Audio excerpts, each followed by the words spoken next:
महाराष्ट्र में एकनाथ शिंदे मुख्यमंत्री बन गए हैं, उन्होंने बहुमत सिद्ध कर लिया है और इसके साथ ही जो पिछले 7 दिन से महाराष्ट्र की राजनीति में उठापटक चल रही थी वो उसको विराम लग गया है। लेकिन यह बात अलग है कि अभी कुछ विधायकों की मान्यता को लेकर 11 जुलाई को सुप्रीम कोर्ट में सुनवाई होगी और तब तय होगा कि बागी विधायक जो एकनाथ शिंदे गुट के हैं, मान्यता उनकी रद्द होगी कि उनकी रद्द होगी जिन्होंने एकनाथ शिंदे गुट के जो चीफ व्हिप बने हैं उनका कहना नहीं माना भरत का।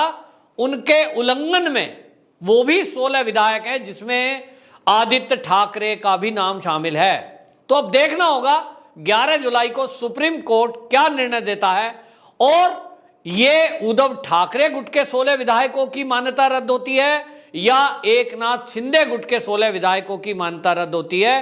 दोनों ने अपने अपने व्हिप जारी किए थे, लेकिन इस बीच आपको बताएं कि एकनाथ शिंदे गुट के जो शपथ ग्रहण समारोह के बाद सदन के अंदर यानी विधानसभा के अंदर जो देवेंद्र फडणवीस ने सरकार के बदलाव का खुलासा किया वो महाराष्ट्र की जनता को समझने की आवश्यकता है।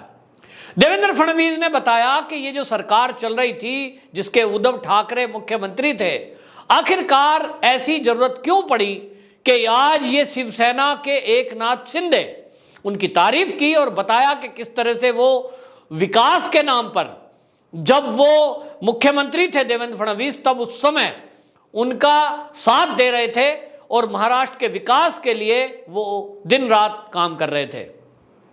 ऐसे समय में जब सरकार बनी उन्होंने कहा कि सरकार आती जाती रहती हैं, लेकिन दुश्मन जैसा व्यवहार ये किसी को कभी भी नहीं करना चाहिए। और महाराष्ट्र में भाग्य से उन्होंने कहा कि ऐसा नहीं है, हम लोग मिलकर काम करते रहे।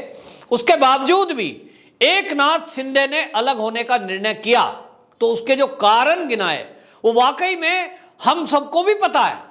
महाराष्ट्र के अंदर जिस तरह से हनुमान चालीसा को लेकर विवाद हुआ, यहां बात ठीक है कि हनुमान चालीसा को लेकर अगर आपको लगता है कि कोई लॉ एंड ऑर्डर की सिचुएशन को खराब कर रहा है और वो जनप्रतिनिधि हो या आम आदमी हो, आप उसको घंटे 2 घंटे 4 घंटे 6 घंटे हिरासत में लेकर छोड़ सकते हो। लेकिन 15-15 दिन जेल में रखना और वो भी एक महिला, वो भी एक सांसद, ये कहां का न्याय है। और देवेंद्र फडणवीस ने उसी घटना का जिक्र आज महाराष्ट्र की विधानसभा में किया। उनका इशारा अमरावती की जो सांसद है नवनीत राणा, उनकी तरफ था। उनके पति रवि राणा के साथ जिस तरह से उन दोनों को केवल एक गुनाह में कि उन्होंने उद्धव ठाकरे के घर के सामने एक विरोध प्रकट करने के लिए हनुमान चालीसा पढ़ने का तय किया था। मान लो उनको यह अनुमति मिल जाती, उनको पढ़ने दिया जाता, पुलिस सुरक्षा में यदि वो पति पत्नी या 10-20 जने और भी होते और वो हनुमान चालीसा पढ़ लेते, क्या बिगड़ जाता इससे। लेकिन एक व्यक्ति ने इसको प्रतिष्ठा का सवाल बना दिया और हनुमान चालीसा पढ़ने वालों को जेल के अंदर डाला ही नहीं बल्कि उनके ऊपर राजद्रोह का केस दर्ज कर दिया। एक महिला सांसद 15 दिन तक जेल में रहती है। ये उद्धव ठाकरे सरकार में हो रहा है। और इसी तरह आप देखें कि जो देवेंद्र फडणवीस ने नहीं गिनवाए वो मैं आपको बताता हूं। जनता के अंदर इतना आक्रोश था और वो आक्रोश सुशांत सिंह राजपूत की हत्या से बढ़ा कि एक तरफ सुशांत सिंह राजपूत की हत्या होती है, दिशा सालियान की हत्या होती है और उसमें जिस तरह से पुलिस का रवैया रहा, पुलिस मामले को सुलझाने के बजाय उलझाने में नजर आई। आरोप लगे तो आरोपों को सिद्ध करना पुलिस का काम था कि वो जनता की संतुष्टि के लिए वो इस तरह के काम करती कि जो प्रश्न जनता उछाल रही थी उसका उत्तर उनको मिलता। सुशांत सिंह राजपूत के समय में काले पॉलिथीन में एक व्यक्ति निकलता हुआ, वीडियोग्राफी और अंदर की फोटोग्राफी का सामने ना आना, बहुत सारी चीजें थी। लेकिन जिस तरह का पुलिस का व्यवहार था, जिस तरह से उद्धव सरकार में बैठे हुए मंत्रियों का व्यवहार था, वो ऐसा लग रहा था कि वो हत्यारों को बचाने का प्रयास कर रहे हैं। कोई कह रहा है हत्या नहीं आत्महत्या है, मैं इस विवाद में नहीं पड़ता। लेकिन यदि जनता ये कह रही है कि यह आत्महत्या नहीं हत्या है, तब फिर सरकार की जिम्मेदारी और पुलिस की जिम्मेदारी क्या बनती है कि जो इसके खिलाफ आवाज उठाए उसको उठाकर जेल में डाल देंगे, पत्रकार जो खबर करे उसको उठाकर जेल में डाल देंगे। इससे क्या मैसेज जा रहा था? इससे यही मैसेज जा रहा था कि सरकार कुछ छुपाना चाहती है। मान लीजिए इस आत्महत्या या हत्या सुशांत सिंह राजपूत, सरकार का इससे कोई लेना देना नहीं था, मान लो, तब फिर उनको डर किस बात का था? पुलिस का काम पुलिस को करने दें और जो कोई विरोध में बोल रहा है उसको बोलने दें। मोदी जी को दिन रात कौन कौन क्या क्या कहता है, क्या किसी से छुपा है? कोई राफेल में बताता है कि ये चोर है, चौकीदार चोर है, इसने राफेल में दलाली खाई है। कितने लोगों ने कहा, मीडिया ने भी चलाया, राहुल गांधी ने कहा, पूरे विपक्ष ने कहा। तो क्या मोदी जी ने सबके ऊपर एफआईआर करके उनको जेल में डाल दिया? नहीं।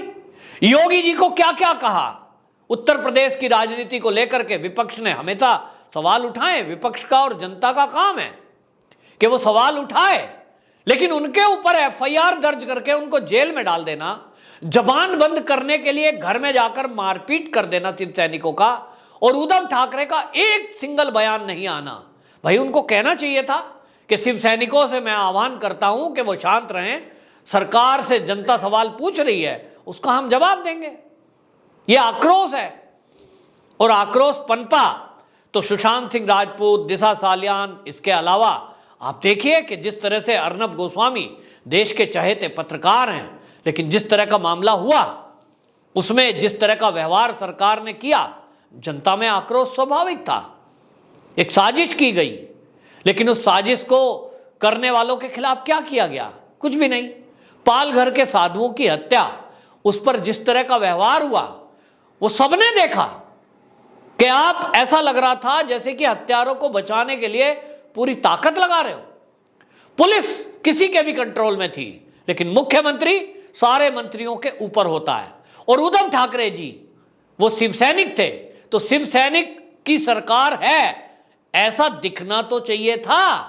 और ये कमी महाराष्ट्र की सरकार में जनता महसूस कर रही थी, और इसीलिए देवेंद्र फडणवीस ने बताया कि ये जो सरकार थी इससे जनता नाराज थी। लेकिन एक नाथ शिंदे जो कि सच्चे शिव सैनिक हैं, और उन्होंने कहा कि जिस तरह से ये शिवसेना को जो 3 व्हीलर चलाने से लेकर और आज यहां तक जो राजनीति में एक पार्षद रहते हुए उनके परिवार के 2 बच्चे उनके, और वो उनके बीच से चले गए, राजनीति छोड़ने का मन बनाया, उसके बावजूद आप देखिए कि जिस तरह से उन्होंने जनता की भलाई के लिए काम किया, वो आज एक नाथ शिंदे मुख्यमंत्री बने हैं। तो वो अपने पुराने अनुभव बताते हैं, और वो ये कह रहे थे कि जब एमएलसी का चुनाव महाराष्ट्र के अंदर हुआ उस समय उनके साथ दुर्व्यवहार किया गया। क्यों किया गया भाई? और वो कहते हैं कि जिस तरह का व्यवहार किया गया वो ठीक नहीं था, और इसीलिए आज जो ये परिवर्तन हुआ है, जनता महाराष्ट्र की खुश है। और यहां तक उद्धव ठाकरे जी की बात है, उनके अंदर जो अहंकार था, आज वो अहंकार चूर चूर हुआ है। ये होना बड़ा जरूरी था, क्योंकि जब भी किसी व्यक्ति के अंदर अहंकार आ जाता है फिर वो कभी भी किसी की बात सुनने को तैयार नहीं होता। और ये महाराष्ट्र की राजनीति में जो परिवर्तन हुआ है, इसमें एक बार फिर से हिंदुत्व की विजय लोगों को दिखाई दे रही है, क्योंकि ये भारत की राजनीति में मैं तो कहूंगा पहली बार हुआ है कि कोई नेता अपनी पार्टी से इसलिए बगावत कर रहा है कि उनकी पार्टी हिंदुत्व को छोड़ रही है, हिंदुत्व के मुद्दे पर वो उस पार्टी को छोड़ देता है। एक नाथ शिंदे का मुख्यमंत्री बनना ये कोई ऐसा नहीं है कि जिस दिन उन्होंने बगावत की थी उसी दिन तय था, कुछ भी हो सकता था। शिवसेना के लोग तो उनको जान से मारने की धमकी दे रहे थे।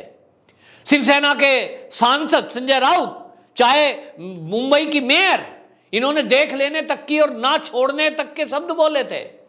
तो अगर आए तो हम छोड़ेंगे नहीं। यानी एक नाथ शिंदे ने जो रिस्क लिया, वो शिवसेना में मंत्री थे, शिवसेना सरकार में, उद्धव सरकार में, उन्होंने अपना मंत्री पद दांव पे लगाया। उन्होंने अपना शिवसेना का जीवन, कैरियर, राजनीतिक वो दांव पर लगाया। उन्होंने इतना ही नहीं, अपना जीवन भी दांव पे लगाया। उद्धव ठाकरे से विद्रोह करके जिस तरह से उन्होंने अपनी जान को जोखिम में डाला, कुछ भी हो सकता था। ऐसा व्यक्ति जो राजनीति के लिए नहीं, हिंदुत्व के लिए अपना पद छोड़ने को तैयार है, अपनी पार्टी छोड़ने को तैयार था, अपनी जीवन लीला समाप्त करने को तैयार है। आज यदि ऐसा कोई व्यक्ति मुख्यमंत्री किसी प्रदेश का बना है तो यह है बदलाव, यह है बदलता हुआ भारत। और महाराष्ट्र का यह जो बदलाव है, शिवाजी महाराज जी की धरती, उससे जो बदलाव हुआ है, मैं समझता हूं पूरे भारत को इससे एक सीख मिलेगी और पूरे भारत में अब इस तरह से राजनीति करने वालों के लिए भी ये प्रेरणा का स्रोत बनेगी, ये मैं समझता हूं। और इसलिए महाराष्ट्र की जनता काफी खुश है और जिस तरह से अब ये सत्ता परिवर्तन हुआ है, उम्मीद की जा रही है कि वो हिंदुत्व और महाराष्ट्र की भलाई के लिए ये सरकार काम करेगी। वंदे मातरम।